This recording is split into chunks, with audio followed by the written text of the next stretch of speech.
Paulus zum Zweiten. Schön, dass du da bist, dass du mitschaust. Vielleicht ist das auch das erste Video, das du hier von mir schaust. Aber dieses Video, der Apostel Paulus 2, ist das zweite Video in einer kleinen Serie zum Apostel Paulus. Und dann sind wir in der Bibel, dann sind wir im Neuen Testament, dann hören wir von Aposteln und Paulus ist ein Apostel. Aber warum war es nötig, dass er berufen wurde? Was war denn seine Aufgabe? Es gab ja bereits 12 Apostel. Und warum wurde ein 13. Apostel notwendig? Vielleicht ist das etwas, das man fragen kann. Und wenn man so fragt, kommt man zu einem besseren Verständnis von der Entwicklung innerhalb des Neuen Testaments. Und das hilft dabei, viele Fragen zu beantworten.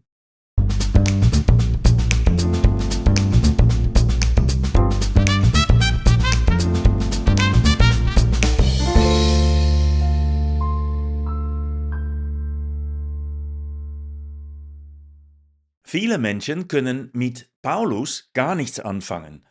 Sie verstehen nicht, wofür es dann einen Paulus geben sollte.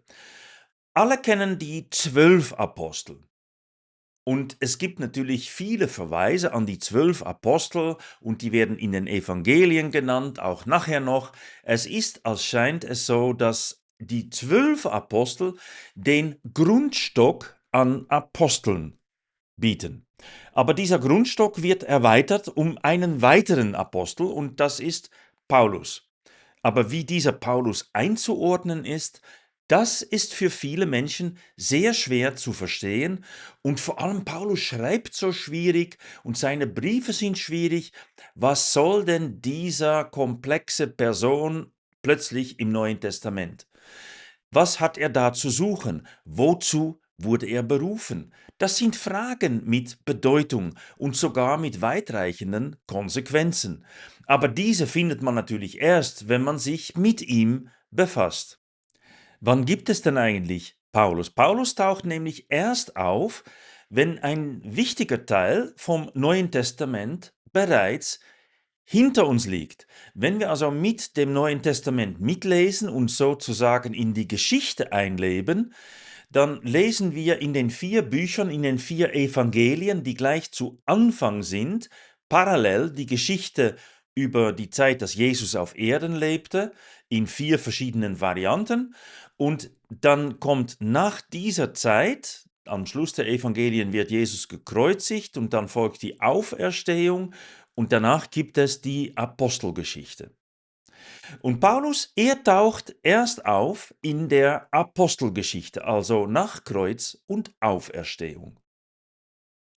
Was Paulus natürlich in dieser Zeit alles verpasst hat, die ganze Zeit in den Evangelien, das wissen wir nicht. Wir wissen nur, dass er in den Evangelien nicht genannt ist. Aber wahrscheinlich lebte Paulus in Israel in dieser Zeit und vielleicht hat er auch von Jesus gehört.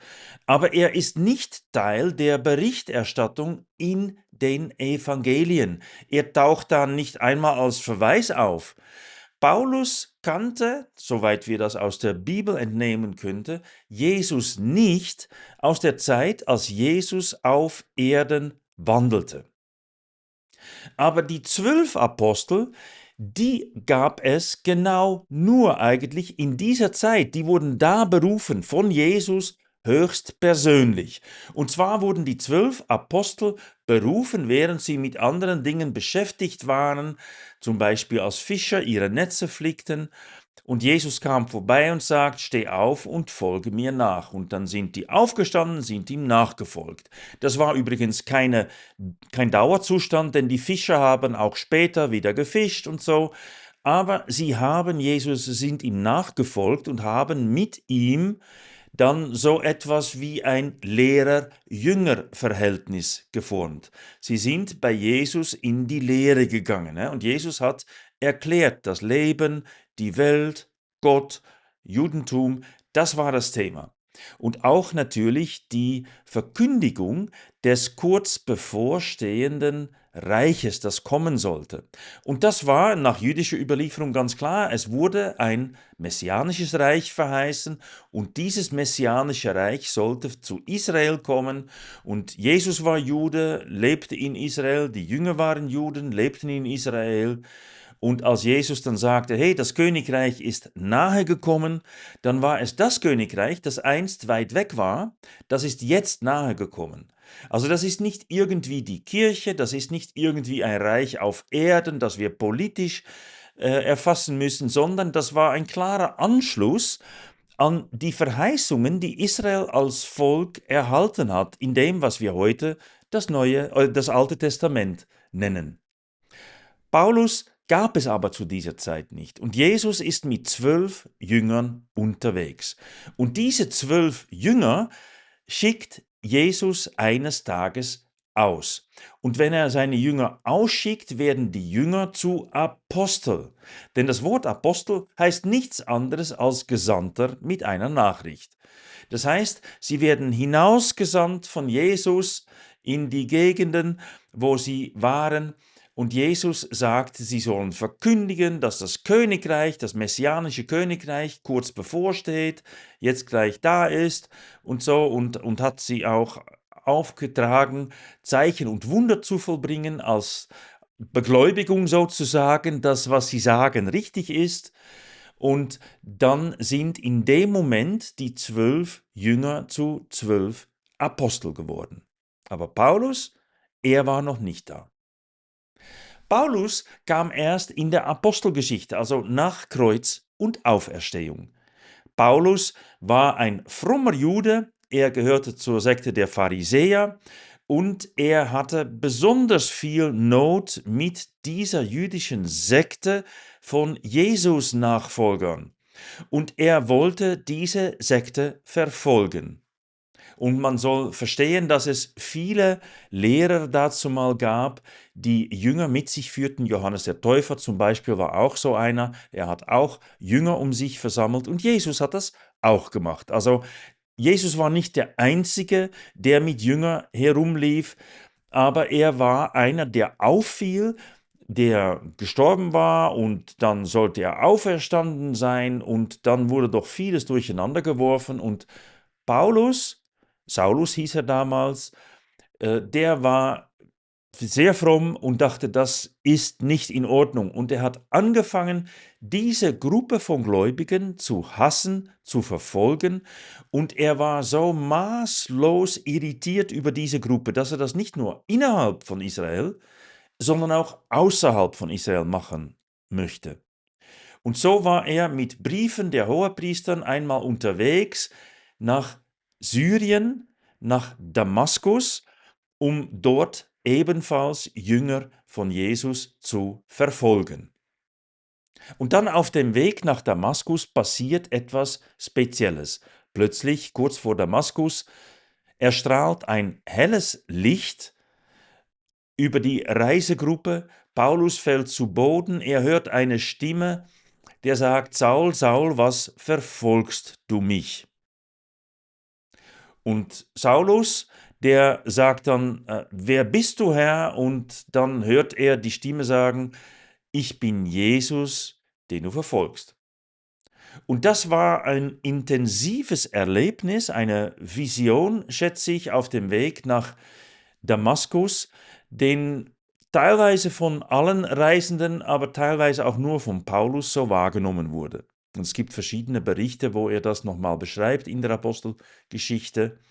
Aber im Galaterbrief beschreibt Paulus das so, als es Gott wohlgefiel, seinen Sohn in mir zu offenbaren. Also da ist Paulus später in seinem Leben zur Erkenntnis gekommen, dass Gott am Wirken war und Gott seinen Sohn, nämlich Jesus Christus, in ihm offenbart hat.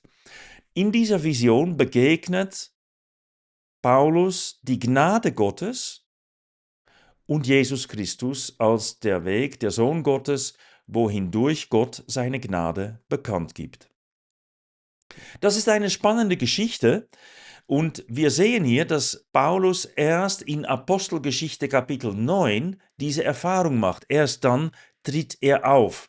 Und dann ist er viele Jahre unterwegs, für sich, allein, in Damaskus, in der Wüste.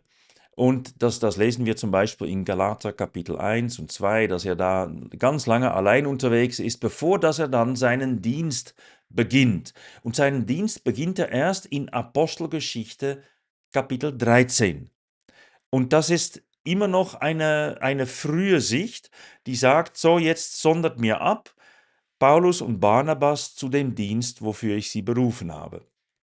Und dann werden sie von den Gläubigen rausgeschickt und Paulus beginnt dort seinen Dienst. Das ist eine wichtige Geschichte, weil wir sehen, dass also im Verlauf der Zeit zuerst 12 Apostel berufen wurde und erst später ein 13. Apostel. Und jetzt die Frage, warum wurde es jetzt nötig, dass ein 13. Apostel berufen wurde? Ich denke, dass viele Menschen annehmen, dass Apostel ist Apostel und dass alle dasselbe erzählen, dass sich alle an die heutige Kirche oder Gemeinde richten. Und ich denke, oder ich höre, dass viele Menschen das ganze Neue Testament ohne Differenzierung auf sich selbst beziehen. Und ich denke, dass diese undifferenzierte Sicht nicht richtig ist. Ich denke, dass diese Sicht einfach über gewisse Unterschiede hinwegsteigt, die Verwirrung verursachen. Also ich denke nicht, dass alles im Neuen Testament nur von den Christen heute spricht oder so. Das ist nicht der Fall, nachweislich nicht der Fall. Es gibt große Teile des Neuen Testaments, die Evangelien, viele Briefe, die direkt und nur sich an Israel gerichtet wissen. Auch Jesus sagte, ich bin nur geschickt an die verlorenen Schafe des Hauses Israels. Das ist eine klare Aufgabe, Anerkennung. Also das ist das, was Jesus selbst sagt. Er wurde geschickt, aber nicht zu allen Menschen in der Welt. Und die 12 Apostel, die standen in den Fußtapfen von Jesus und die haben auch nichts anderes erzählt. Jesus hat die Verkündigung des messianischen Reiches als nahegekommen verkündigt. Und die 12 Apostel, die haben das aufgesogen. Also wenn zu Anfang der Apostelgeschichte, das ist bereits nach Kreuz und Auferstehung, in Apostelgeschichte 1, Vers 6, die Jünger Jesus sehen, dann fragen sie ihn als erstes, Herr, richtest du in dieser Zeit das Königreich für Israel wieder her? Und das, denke ich, war eine logische Frage, denn das Königreich für Israel, das messianische Reich, das war während der ganzen Zeit der Evangelien, während der ganzen Zeit, dass Jesus die 12 Jünger unterrichtet hatte, das Hauptthema. Wir lesen nirgendwo von einer Gemeinde aus allen Nationen. Und deswegen ist nicht nur Jesus auf Israel bezogen, sondern die 12 Apostel auch. Die 12 Apostel haben von Jesus die Verheißung erhalten, dass sie einst auf 12 Thronen sitzen werden, um die 12 Stämme Israels zu richten. Jakobus schreibt in seinem Brief, und das lesen wir zu Anfang gleich im ersten Kapitel, im ersten Vers, an die 12 Stämme in der Zerstreuung, an die 12 Stämme in der Diaspora. Das ist das jüdische Volk außerhalb von Israel. Und Jakobus richtet sich ausdrücklich an diese. Und auch Petrus und andere, die verkünden alle, wie Paulus sagt, das Evangelium der Beschneidung, das Evangelium, was Israel betrifft. Und Paulus selbst schreibt, dass er das Evangelium der Unbeschnittenheit verkündet. Paulus ist also nicht auf der gleichen Linie wie die 12. Paulus ist nicht der 12 zuzuordnen. Zwar sind sie alle Gesandten und deshalb Apostel, sie werden alle von Christus ausgesandt, aber die haben mitnichten den gleichen Auftrag, die gleiche Ausrichtung, die gleiche Verkündigung. Das ist nicht so. Sie haben eine unterschiedliche Verkündigung. Und da kann man noch sehr viel dazu sagen, aber wichtig ist, dass man erkennt, dass Paulus nicht zu den 12 gezählt werden kann, weil er ständig anderes erzählt hat, zu anderen Menschen gegangen ist und eben nicht über die messianische Erwartung gesprochen hat. Paulus spricht also nicht zu den gläubigen Juden, sondern Paulus spricht, und er sagt das auch, zu den Nationen. Er ist, sagt er selbst, mehrfach Apostel der Nationen. Das war seine Aufgabe. Seine Aufgabe war nicht Israel und die Erfüllung messianischer Verheißungen, sondern seine Verkündigung war auf die nichtjüdischen Völker gerichtet. Wie soll man jetzt Paulus einordnen? Vielleicht haben wir jetzt ein paar nützliche Hinweise gesammelt. Also Paulus ist von den 12 unterschiedlich. Die 12 haben mit Jesus auf Erden gewandelt, wurden über das Königreich, das nahe bevorsteht, informiert. Und das sind alles Begrifflichkeiten, die Paulus mit keinem Wort erwähnt. Paulus wurde erst nach Kreuz und Auferstehung berufen, und zu seiner Aufgabe gehört ganz speziell, dass er ein Apostel der Nationen ist. Die waren bis anhin gar nicht im Blickfeld. Das heißt, wenn ich jetzt suche, was spricht jetzt von der heutigen Gemeinde aus allen Nationen, dann muss ich eigentlich, wenn ich auf das Neue Testament, auf die Wörter und die Beschreibungen und die Selbstdeklarationen der Apostel achte, automatisch bei Paulus auskommen. Denn Paulus ist der die heutige Gemeinde, die heutige Kirche begründet. Eine Kirche aus allen Nationen. Er ist der Apostel der Nationen, der Apostel, der speziell für die heutige Gemeinde berufen wurde. Und so gibt es einerseits die 12 Apostel für Israel und ein Apostel für die übrigen Nationen. Die 12 Apostel reden vom Messianischen Reich und die Erfüllung und warten auf die Erfüllung davon und passen die Leute an neue Umstände an. Aber Paulus beginnt etwas Neues. So neu, dass niemand vorher davon auf diese Art gesprochen hat. Es ist nicht, dass durch Israel die Nationen gesegnet werden, wie das bereits bei Abraham genannt wurde, sondern bei Paulus erhalten die Nationengläubigen direkten Kontakt zu Gott sozusagen und erhalten das auf Basis von Gnade, nicht auf Basis etwa von einem Gesetz. Das Gesetz wird nicht beiseite geschoben, es wird einfach eine andere Gruppe zugeordnet.